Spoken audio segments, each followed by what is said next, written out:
میرے ابو پہلے سونے کا کام کرتے تھے اور ان پر سونے کی صورت میں قرضہ ہے جو انہوں نے کئی سال پہلے سونے کی صورت میں لیا تھا. اب مجھ پر اس کی کیا ذمہ داری ہے؟ قرضے کو کس صورت میں ادا کروں؟ ظاہر ہے سونے کی صورت میں ادا کرنا ہوگا. میرے یوٹیوب کے اوپر ایک ویڈیو بھی ہے، گولڈ کرنسی نوٹ. سوال ہوا تھا 40 سال پرانا قرضہ ہے تو وہ کیسے واپس کرنا ہے؟ سرکار 40 سال پرانا قرضہ جب آپ واپس کریں گے تو آج کے ریٹ کے اوپر ہی واپس کریں گے. اس لیے تو نہیں اس نے دیا تھا آپ کو کہ آپ اس کو 40 سال بعد اس طریقے سے واپس کریں گے. جی اس نے اس وقت تو نہیں یہ کہا تھا، اس وقت اس کو یہ پتا ہوتا کہ آپ 40 سال بعد واپس کریں گے تو آپ کو دیتا بھی نہ. ہاں تو یہ بھی تو ہے نا، آپ نے بھی تو دھوکے سے لیا. بہرحال آج کل بھی اگر آپ نے کسی کو قرضہ دینا ہے نا تو ڈالرز کی فارم میں یا سونے کے ریٹ کے اوپر دیں. سپوز کوئی کہتا ہے جی مجھے 5 لاکھ قرضہ چاہیے اور آج کل 1 تولہ سونا کی قیمت 1,31,000 اگر چل رہی ہے، اس کے ایکویلنٹ کیلکولیٹ کریں کہ اتنے گرام آف گولڈ کے ایکویلنٹ میں نے آپ کو قرضہ دیا ہے. آپ نے جب بھی مجھے واپس کرنا ہے چاہے 6 مہینے بعد کرنا ہے، اسی کے ایکویلنٹ واپس کرنا ہے تاکہ جو پیسہ ڈی ویلیو ہو جاتا ہے اس شر سے آپ بچ جائیں. یا ڈالرز کی فارم میں کر لیں.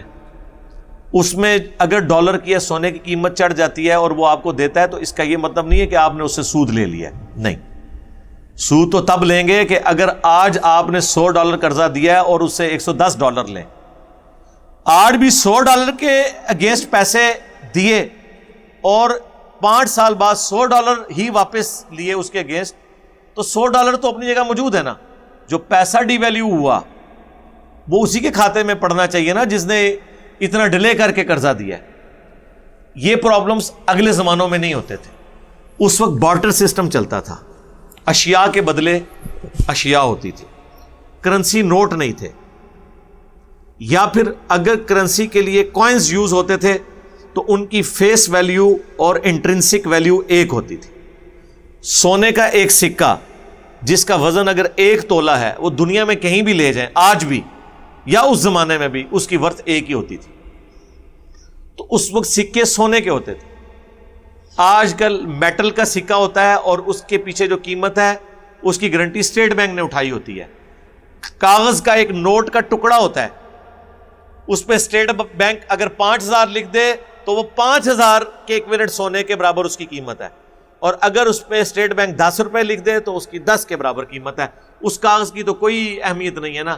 اسی لیے اس کے اوپر لکھا ہوتا ہے حکومت پاکستان کی ضمانت سے شائع ہوا، حامل حاضہ کو مطالبہ پر ادا کرے گا.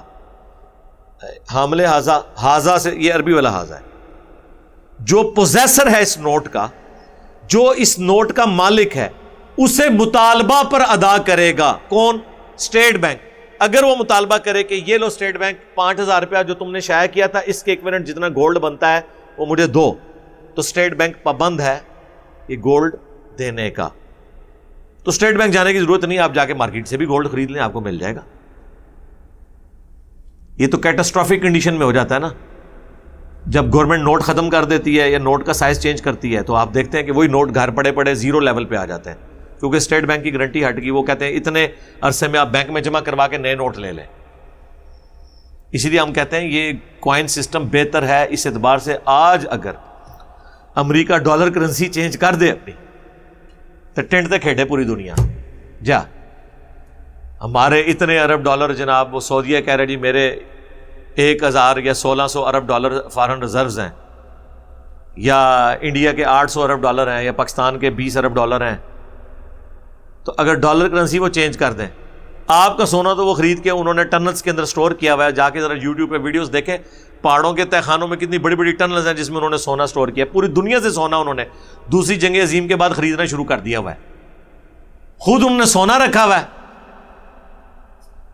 اور آپ کو ایک نوٹ دے دیتے ہیں. اور اس سے حیران کن بات، آج ڈالر کی بیس پہ سونے کی قیمت نکل رہی ہوتی ہے. ہونا چاہیے سونے کی قیمت پہ ڈالر کی قیمت نکلے. ڈالر اتنا تگڑا ہو گیا. روزانہ آپ کو پتا ہے ریٹ نکل رہے ہوتے ہیں، گھنٹوں کے حساب سے نکل رہے ہوتے ہیں. شام کو پھر اس کی کلوزنگ ہوتی ہے. انہوں نے اپنا حساب کتاب صحیح کیا ہوا ہے. اب جو غریب ملک ہیں ویسے وہ بھی کرتے ہیں, وہ کم لیول پہ, غریب ملک زیادہ کرتے ہیں کہ نوٹ زیادہ چھاپ دیتے ہیں, اتنا سونا نہیں ہوتا, اس وجہ سے پیسہ ڈی ویلیو ہو جاتا ہے, مہنگائی بڑھنا شروع ہو جاتی ہے. یہ پورا ایک فائنانس کا ایک پورے کا پورا سسٹم ہے جو اس طریقے سے چل رہا ہوتا ہے. قرضے سے بات شروع ہوئی تھی. قرضہ جب بھی کسی کو دیں اس طرح کا دیں. دوسرا, قرضہ کسی کو دیں تو اتنا ہی دیں کہ اگر واپس نہ ملے تو آپ کو غم نہ ہو, کھو کھاتے ہی پا دو. آج کل تے قرضہ بہت کم لوگ ہی واپس کرتے ہیں اور وہ اس چیز کو گناہ ہی نہیں سمجھتے. بخاری مسلم حدیث ہے, مقروض کا جنازہ لایا جاتا تھا, حضور نہیں پڑھتے تھے, تم پڑھو میں نہیں پڑھوں گا, جب تک کوئی اس کے قرضہ اتارنے کی ذمہ داری نہیں لیتا تھا. اور پھر بخاری مسلم میں حدیث ہے, جب اللہ تعالیٰ نے غزوہ خیبر کے بعد نبی علیہ السلام کو وسعت دے دی, پھر کوئی اگر مقروض کا جنازہ آتا, سب سے پہلے حضور خود مال غنیمت سے اس کا قرضہ اتارتے. دیکھ لیں ہمارا پیر وہ ہے جو اپنی جیب سے خرچہ دیتا ہے, آپ کے پیر تو آپ سے چندہ لیتے ہیں. آپ مال غنیمت سے اس کا بیت المال سے وہ قرضہ اتارتے. خمس تو آپ کو اللہ نے دیا ہوا تھا نا, 5واں حصہ, جس کے مالک اللہ کے نبی علیہ السلام تھے, اہل البیت کے لیے جاتا تھا. تو نبی علیہ السلام قرضہ اتارتے تھے, پھر اس کا جنازہ پڑھاتے تھے. صحیح مسلم میں حدیث ہے کہ مقروض جس پہ قرض ہو, اگر وہ شہید ہے تو شہید کا اللہ ہر گناہ معاف کر دے گا, قرضہ اس کا بھی معاف نہیں ہوگا. یہ حقوق العباد کا معاملہ ہے, اور یہاں لوگ لے کے قرضے کھا جاتے ہیں.